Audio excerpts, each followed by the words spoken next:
¿Por qué continúan las masacres en las cárceles? Para entender lo ocurrido la semana pasada, propongo analizar brevemente la estrategia de seguridad hemisférica de Estados Unidos que se implementa en Ecuador y la gobernanza criminal de las cárceles. En este ámbito se han ensayado varios movimientos. El primero fue introducir la estrategia militar de decapitación, también conocida en las escuelas de antiterrorismo como golpear la cabeza de la serpiente. Se basa en la idea de que al capturar o eliminar a un líder criminal, se neutraliza a toda la organización. Para implementar esa estrategia, la Embajada de Estados Unidos recomendó a Patricio Carrillo como ministro del Interior. Él mismo lo reconoció en una entrevista en La Posta el 11 de abril del 2022. Ya como ministro, Carrillo decidió reabrir La Roca para encarcelar a los líderes de los grupos delincuenciales. Meses más tarde, develó la estrategia para contener la violencia criminal.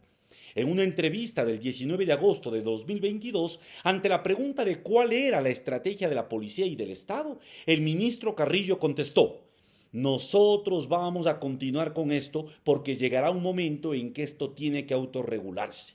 ¿Qué quiso decir con esto?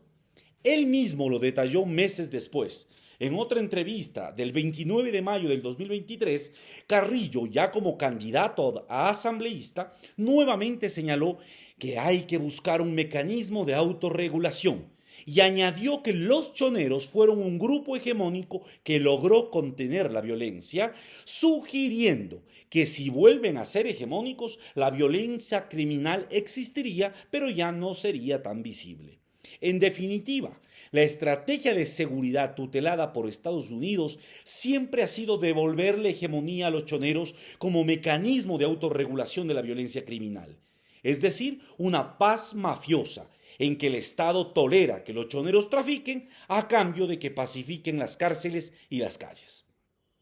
Fiel a esa estrategia, el director del SNAI intervino con policías y militares en la penitenciaría del Litoral el 1 de noviembre del año anterior.